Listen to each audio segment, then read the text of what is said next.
तो question number 10 है y double dash plus 2y dash plus sine Y equal to 0। इसको हम लोग इसके पुरानी फॉर्म में लिखते हैं D two Y upon D X two plus 2 dy upon D X plus sine Y equal to 0। तो अब हमको ये बताना है कि इसमें अधिकतम कितनी बार अवकलन है।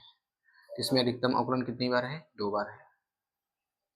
फिर आपको ये बताना क्या है, पॉलिनोमियल है dy बाई डी एक्स में। तो यस, ये dy बाई डी एक्स में पॉलिनोमियल है, इसको नहीं देखना है, ये dy बाई डी एक्स में पॉलिनोमियल है। हाँ, अगर यहाँ dy बाई डी एक्स होता फिर पॉलिनोमियल नहीं बना पाते, तो डेरिवेटिव में पॉलिनोमियल होना चाहिए।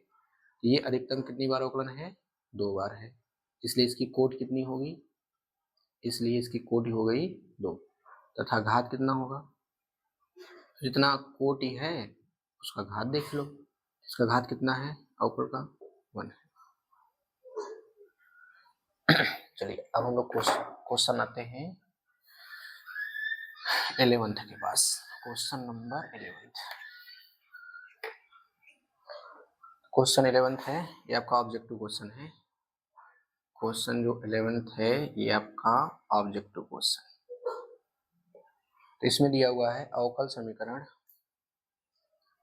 d2y upon dx2 whole to the power 3 plus dy by dx whole to the power 2 plus ये हो गया sine dy by dx is equal to plus 1 is equal to 0। अब आपको इसकी घात बताना है। तो ऑप्शन दिया है 3, ऑप्शन ए है 3rd, ऑप्शन बी है 2, ऑप्शन सी है 1, ऑप्शन डी है परिभाषित नहीं है। और बोर्ड एग्जाम में यहाँ से एक क्वेश्चन आना ही आना है, चाहे आपका ऑब्जेक्टिव में आ जाए और फिर चाहे लिखित में आ जाए। तो हम लोग पहले क्या करते हैं, देखेंगे क्या यह dy बाई डी एक्स में पॉलिनोमियल है।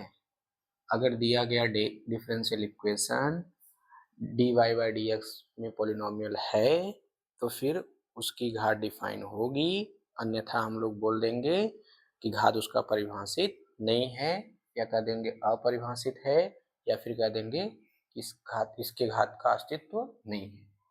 तो अब यहाँ देखिए डेरिवेटिव अधिकतम कितनी बार है, यहाँ 1 टाइम्स है, यहाँ भी 1 है, यहाँ कितना है 2, यानी अधिकतम कितनी बार अवकलन है?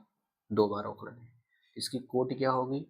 फिलहाल कोट नहीं पूछा है लेकिन हम लोग यहाँ निकाल ले रहे हैं, कोटि इसका 2 होगा। अब यहाँ पर इसका घात 3 मत कर देना, तो घात डिफाइन करने से पहले हम लोग ये देखेंगे कि ये जो डिफरेंशियल इक्वेशन है dy बाई डी एक्स में क्या वो पॉलिनोमियल है। तो यहाँ हम लोग देखेंगे कि इसकी वजह से यह पॉलिनोमियल में नहीं है। जब इसकी वजह से ये पॉलिनोमियल में नहीं होगा तो फिर क्या कहेंगे? इसका घात परिभाषित नहीं है।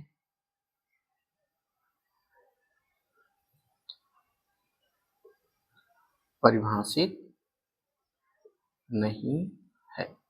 अब बाकी आपको पहचानने के लिए तुरंत हम बताया गया था कि ऐसे आ जाए dy बाई डी एक्स, जो नहीं क्या एक ही बार डेरिवेटिव 2 बार भी हो सकता है, साइन ऐसे अगर इस टाइप का मिल जाता है तो फिर उस डिफरेंशियल इक्वेशन का पावर डिफाइन नहीं होगा। तो यहाँ जैसे एक बार डेरिवेटिव है 3 बार हो सकता है, 5 बार हो सकता है, 10 बार भी हो सकता है।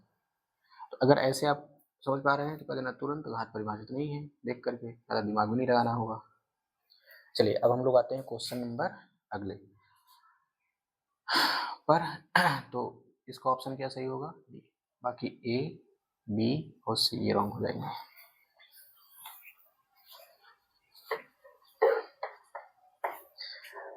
तो क्वेश्चन नंबर 12 ये भी क्या है? ऑब्जेक्टिव है।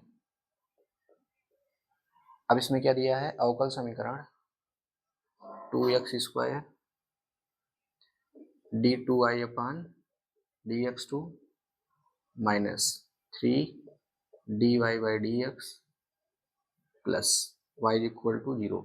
इसमें पूछा इसकी कोटि बताओ। पहले देख लो, ये तो आपका पॉलिनोमियल है dy बाई dx में एकदम, तो फिर यहाँ अवकलन है नहीं, यहाँ अवकलन कितनी बार है? 1 बार। यहाँ अवकलन कितनी बार है? 2 बार। तो सबसे ज्यादा अवकलन कितनी बार है? 2 बार, इसलिए इसकी कोटि क्या होगी? इसलिए इसकी कोड कितनी हो जाएगी 2। ये इसका आंसर होगा। तो इसका जो ऑप्शन सही होगा वो होगा ए। तो आई होप आपको ये सब अच्छे समझ में आ गया होगा। अगर इसमें किसी प्रकार का कोई भी डाउट हो तो आप कमेंट सेक्शन में कमेंट जरूर करिए, बेहिचक आप पूछ सकते हो। मेरा प्रयास ये है कि एक बार में ही आपको समझ में आ जाए।